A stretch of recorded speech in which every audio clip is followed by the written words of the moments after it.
So let's fix this up so that we actually have some data here. And so we've got our data, and let's use another library for displaying our data. And what we're going to do here is let's go over here, and we're going to actually grab our users, and this will be from our response.data.users, and let's just make sure we can see that. And if we refresh this, we'll see our 50 users. Each user has some properties. We'll end up using the full name in a second. Let's actually even do a little bit of destructuring, which makes our life a little bit easier here. We can destructure this, and this is what these braces do. So these braces say, hey, look, give me the user's property and assign it to the variable users from the response.data. This makes it a little bit easier to code. You don't have to write the word users twice. A little bit of syntactic sugar that you have on the language. And what I'm going to do here is I'm going to call render with the users. So let's put a method called render here. And I'm going to pass in users, and I'm going to console.log users. And I'm just going to put together an HTML string here of my users, and I'm going to get it by creating a variable called HTML. I'm going to do users.map. This is going to be a user. I'm going to use my backticks here, and whatever I end up getting back, I'm going to join, so I don't have commas between them. And here I'm going to put in a list item, and I'm going to use the user.fullName. And let's just see that we can end up getting that data.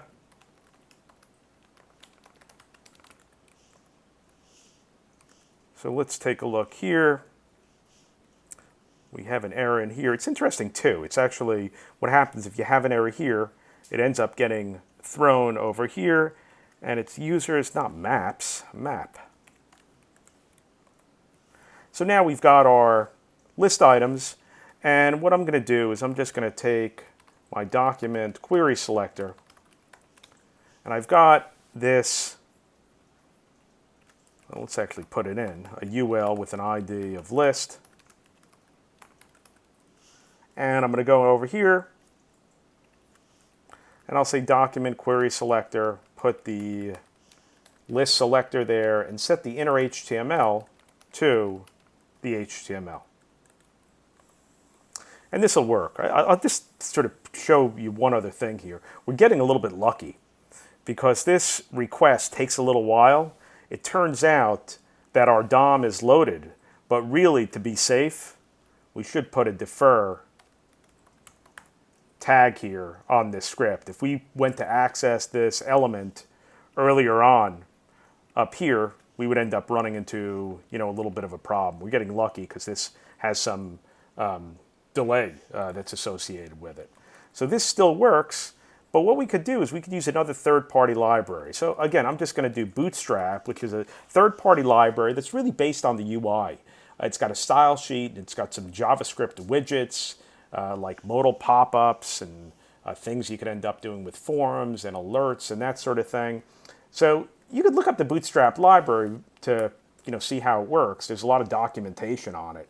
But here, I'm just going to use this Bootstrap CDN. So they end up hosting their own CDN. But you could go and look at the documentation for Bootstrap as well. But I'm just going to grab this CDN. So this is a CSS file. And I'm going to go over here and I'm going to use this link. You always have to put that it's a style sheet. And I'm going to put an href here, which is where I'm getting that from. So again, this is hosted on another server. And right off the bat, this gives me a nicer font, which is great. But if you look up the Bootstrap documentation, you'll see that there's a lot of classes that exist here. So we could give a class here of list group. And then we could go over here, and when we're writing this, if we put our list item here, and we say class list group item, we get a nice list here with lines between these. Another thing you could also do here is there's a class which will give us some margin on our page right off the bat. So Bootstrap has a class called container that we could end up using. Let's indent this. And this will basically just give us a little bit of separation here. You can explore this if we wanted to differentiate between different users. There's other classes that you could put on top of this, like list group success is going to make these all green. Is that right? List group item success. And there's, I think, danger, which makes these kind of pink. And again, you could have different values for these based upon maybe some properties of the user.